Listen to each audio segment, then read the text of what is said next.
여러분 안녕하세요. 오늘은 왜곡된 복음이란 제목으로 여러분과 함께 말씀을 나누길 원합니다.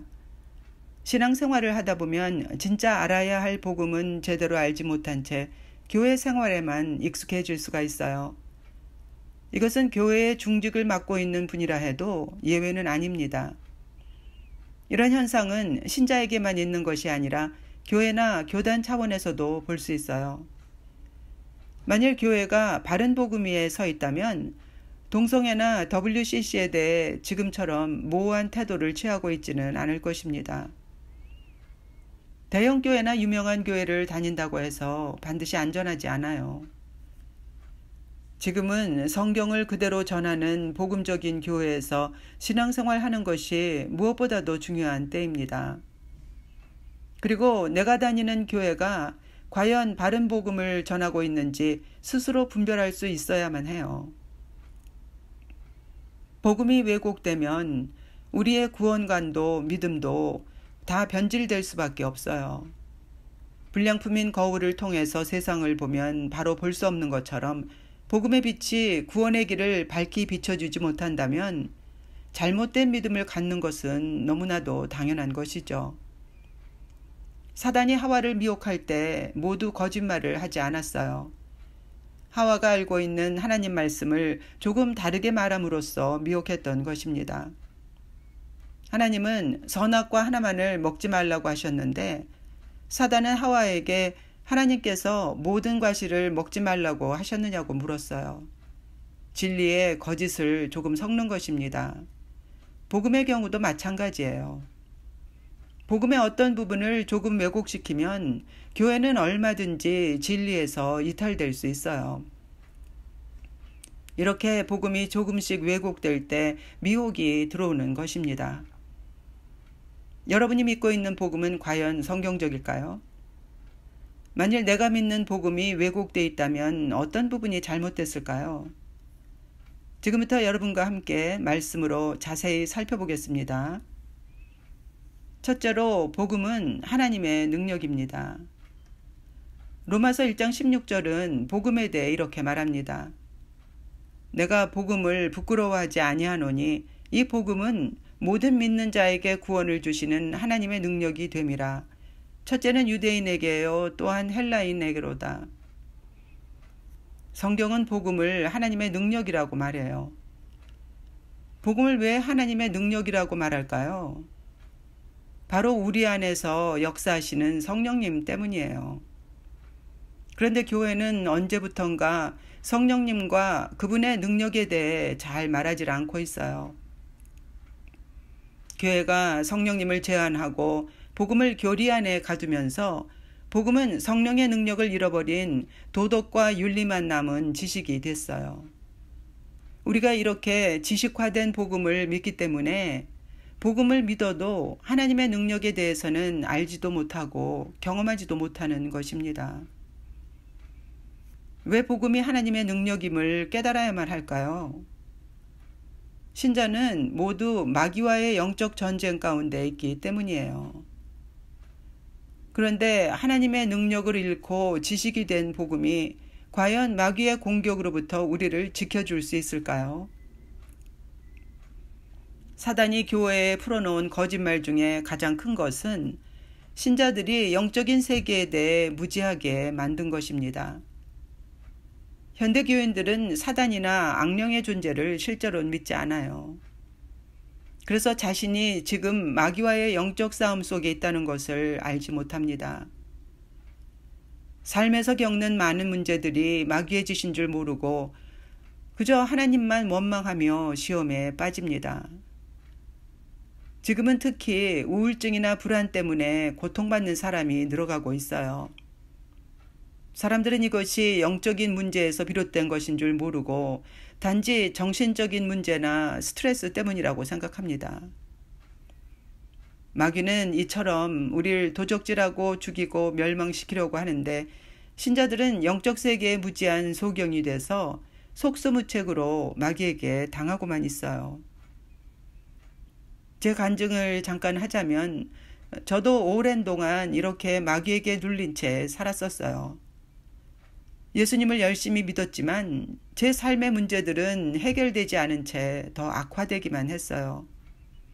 이런 제 삶에 변화가 오기 시작한 것은 제가 영적으로 눈을 뜨게 되면서부터였어요. 사단의 존재도 악한 영들이 우리를 공격하는 것도 다 실제라는 것을 알게 되면서 저의 신앙생활은 완전히 바뀌게 됐어요. 그때부터 예수님의 이름과 보혈로 저와 가족에게 역사하는 악한 영들을 대적하면서 가족을 중보하며 영적 싸움을 하기 시작했어요. 이런 과정을 통해 아이들이 주님께 다시 돌아오고 남편이 중독에서 벗어나 주님께 돌아오게 된 것입니다. 요한일서 3장 8절에 보면 예수님은 마귀의 일을 멸하려고 오셨다고 말합니다. 복음이 마귀를 이기는 하나님의 능력임을 믿으십시오.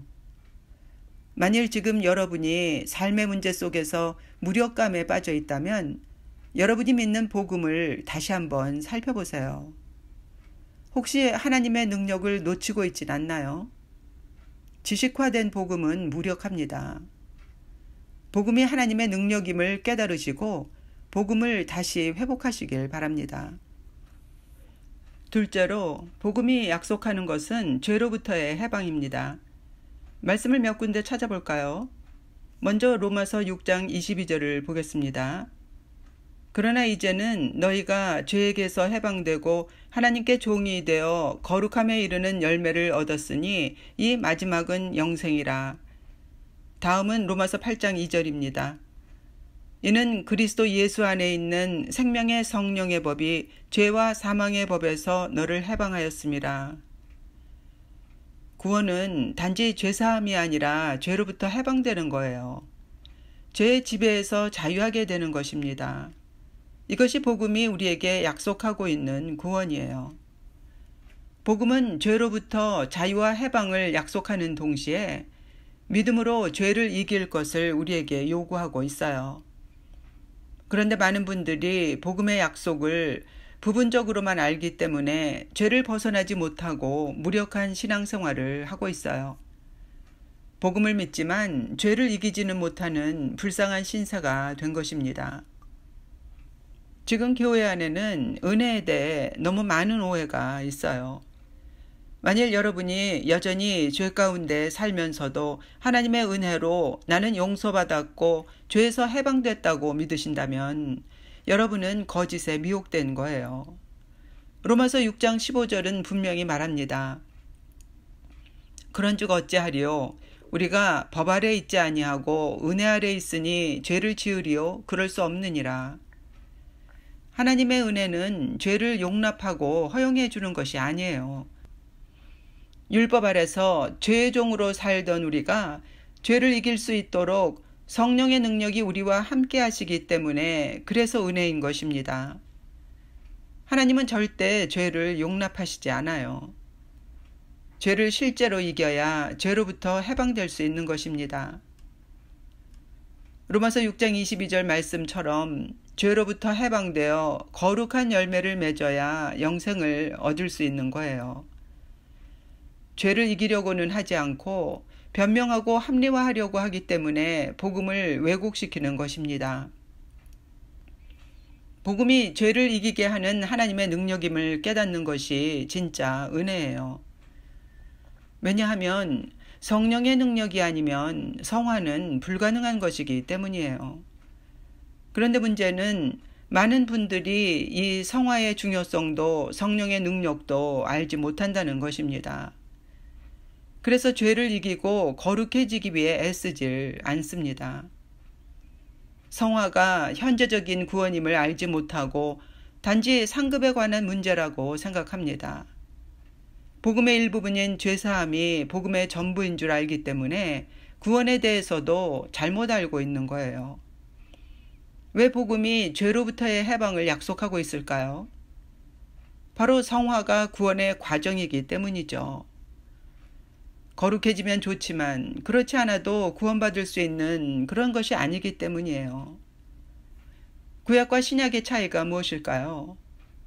율법은 죄를 알게 하지만 죄를 없애지는 못했어요. 그러나 복음은 죄를 용서해 줄 뿐만 아니라 죄를 이기게 합니다. 예수님의 피로 죄를 없애셨고 우리에게 성령이 오셨기 때문이죠. 죄를 이기게 하는 성령의 능력이 우리와 함께 하시는 것입니다. 복음으로 거듭나 은혜 시대를 사는 우리가 죄를 이길 수 없다면 구약 시대와 다를 게 뭐가 있겠어요? 예수님께서 굳이 십자가에서 죽으실 필요가 없는 것입니다.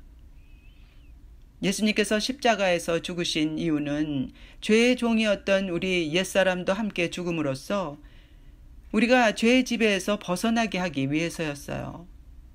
우리의 구원은 지금도 진행 중이라는 사실을 잊지 마십시오. 구원은 하나님 나라를 이해하듯이 이미 그러나 아직이라는 개념으로 이해해야 합니다. 이미 구원받았지만 아직 끝나지 않았고 진행 중인 것이에요. 그래서 사도 바울도 두렵고 떨림으로 너희 구원을 이루어 가라고 말한 거예요. 저도 과거엔 죄를 용서받는 것이 구원의 전부인 줄 알고 신앙생활을 했었어요. 죄사함이 복음의 전부인 것처럼 은혜만을 말하는 설교를 들어왔기 때문이죠. 그래서 저와 저희 가족은 이미 다 구원받았고 한 번 받은 구원은 영원하다고 믿었어요. 그러나 가족이 다 주님을 떠났다가 다시 돌아오는 과정 속에서 제가 알고 있었던 구원관이 얼마나 잘못됐는지를 깨닫게 됐어요.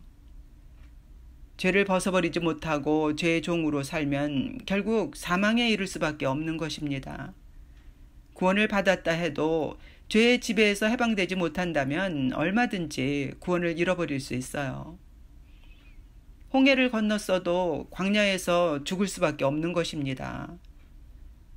죄사함은 복음의 전부가 아닙니다.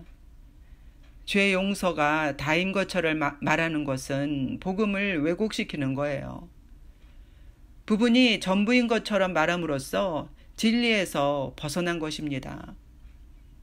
잘못된 복음을 버리시고 죄로부터 해방되기 위해 성령님을 의지하십시오. 그렇게 할 때 죄를 이기게 하는 복음의 능력을 실제로 경험하게 될 것입니다. 셋째로 복음의 내용은 십자가와 부활입니다. 우리는 십자가에 관한 설교는 많이 듣기 때문에 십자가는 비교적 잘 알고 있어요. 그러나 부활이나 새 사람에 대해서는 그리 잘 알지 못합니다. 교회가 성령님과 그분의 능력에 대해 말하지 않기 때문에 신자들이 부활과 새 사람에 대한 믿음이 자라질 않고 있어요. 새 사람에 대한 설교를 들어도 그저 착하게 살라는 도덕적인 교훈으로만 들을 뿐 새 사람이 정말 어떤 존재인지는 알지 못하고 부활에 대한 믿음은 잘 자라질 않는 것입니다. 믿음의 조상 아브라함의 믿음을 한번 볼까요? 로마서 4장 17절입니다. 그의 믿음 바 하나님은 죽은 자를 살리시며 없는 것을 있는 것 같이 부르시는 이시니라.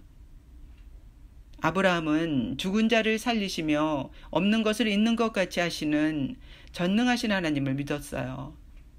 권능의 하나님을 믿은 것입니다. 그래서 아브라함은 부활에 대한 확실한 믿음이 있었어요. 이삭을 제물로 드리라는 하나님 말씀에 순종한 것이 바로 그 증거입니다.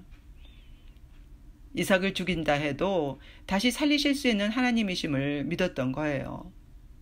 그런데 우리 믿음은 어떤가요? 아브라함의 믿음이나 초대교회 성도들의 믿음과 지금 우리 믿음을 비교해 볼 때 결정적인 차이가 뭐냐 하면 우리에겐 이 부활신앙이 결여되어 있다는 거예요. 우리가 예수를 믿으면서도 여전히 세상을 사랑하는 이유가 무엇일까요? 바로 부활에 대한 확실이 없기 때문이죠. 우리가 정말 새 사람이 됐음을 믿지 못하는 거예요. 예수님의 부활이 아직 나의 부활로 믿어지지 않는 것입니다. 우리는 부활의 능력이신 성령님이 우리 안에 계심을 잘 몰라요. 우리가 거듭날 때 들어오신 능력의 성령님이 지금도 우리 안에서 역사하고 계심을 믿지 못합니다. 이것을 아는 것이 너무나도 중요하기 때문에 사도 바울은 에베소 교회 교인들에게 이렇게 말했어요. 에베소서 1장 19절 말씀입니다. 현대인의 성경으로 한번 볼게요. 또 믿는 우리 속에서 강한 능력으로 역사하시는 하나님의 권능이 얼마나 큰가를 알게 하시기를 기도합니다. 우리가 하나님의 능력이 빠져있는 지식화된 복음을 믿기 때문에 우린 우리 안에 계시는 성령의 능력을 알지 못합니다. 그래서 사람들은 우리에게서 부활의 증거를 보지 못하고 있어요. 언제부턴가 우리가 믿는 복음은 생명력을 잃어버렸고 능력을 잃어버렸어요. 복음이 능력을 잃어버렸기 때문에 마치 맛을 잃은 소금이 사람들 발에 밟히는 것처럼 세상에서 무시를 당하고 있는 것입니다. 우리가 부활을 믿고 그래서 내가 새 사람이 됐다는 것을 진짜 믿는다면 우리의 삶은 바뀌게 돼 있어요. 더 이상 세상만을 바라보며 살지 않고 하나님 나라를 위해 살게 될 것입니다. 더 이상 예전처럼 옛사람으로 살 수 없는 거예요. 초대교회 교인들처럼 부활을 증거하며 살게 되는 것입니다. 부활을 믿지 못하면서도 예수님을 믿을 수 있을까요? 그럴 수 있어요. 바로 고린도 교회 신자들이 그랬어요. 사도 바울은 예수를 믿지만 부활을 의심하는 고린도 교회 교인들에게 이렇게 말했어요. 고린도전서 15장 17절입니다. 그리스도께서 다시 사신 것이 없으면 너희의 믿음도 헛되고 너희가 여전히 죄 가운데 있을 것이요. 또 19절을 보겠습니다. 만일 그리스도 안에서 우리의 바라는 것이 다만 이 생뿐이면 모든 사랑 가운데 우리가 더욱 불쌍한 자리라. 예수님의 부활을 믿지 못한다면 우리의 믿음이 헛되고 우리가 여전히 죄 가운데 있을 수밖에 없다고 말합니다. 믿으면서도 여전히 세상만을 바라보고 산다면 우린 세상 사람들보다 더 불쌍한 존재라고 말하고 있어요. 그런데 어떤가요? 지금 교회 안에는 이런 신자들이 너무 많지 않나요? 교회가 살아있는 능력의 복음이 아니라 지식화된 복음을 전하기 때문에 신자들이 부활 신앙을 갖지 못하고 기복적인 신앙으로 타락하고 있는 것입니다. 예수님의 죽음과 부활은 서로 뗄 수 없는 관계에 있습니다. 예수님의 죽으심과 부활은 하나예요. 만일 부활에 대한 믿음이 없다면 사실 우리는 십자가도 아직 잘 모르고 있는 것이에요. 지금 우리는 코로나 사태를 통해 교회의 실상을 보고 있어요. 두려움과 불안에 사로잡힌 신자들의 모습을 보면서 대다수의 신자가 예수님의 죽음도 부활도 아직 경험하지 못했다는 것을 절감하게 됩니다. 그래서 하나님께서 코로나 사태를 통해서 교회를 깨우시고 있지 않나 생각이 듭니다. 주님이 오시기 전에 교회가 어서 깨어나 기름을 준비한 지혜로운 다섯 처녀가 되어야 하기 때문이에요. 제 자신을 돌아봐도 저도 예전에는 부활에 대한 믿음이 없었어요.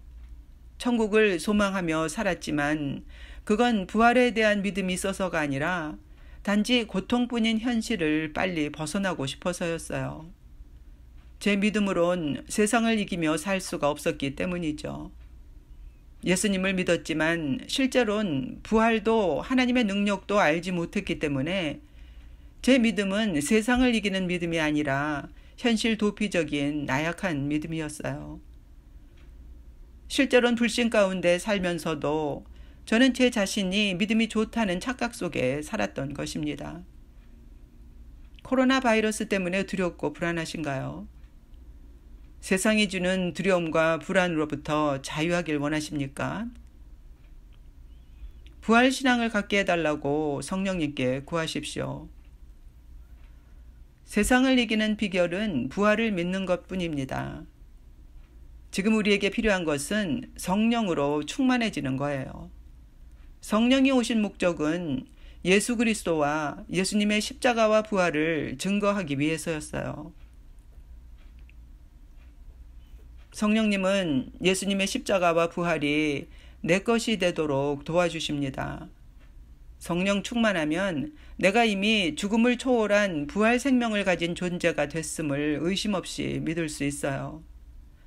여러분, 기독교는 단지 내세를 약속하거나 도덕을 가르치는 종교가 아니에요. 기독교는 생명이고 삶입니다. 영원히 죽지 않는 거룩한 생명과 역동하는 부활의 능력으로 세상을 이기며 사는 새 사람의 삶이에요. 복음은 우리에게 이것을 약속한 것입니다. 우리가 이렇게 새 사람으로 살 수 있도록 성령님께서 우리의 부활 능력이 되주실 것입니다. 그래서 우리가 복음을 증거하며 부활의 증인으로 살도록 도와주실 것이에요. 복음을 다시 회복하십시오. 하나님의 능력을 말하지 않는 복음은 지식화된 것이며 무력합니다.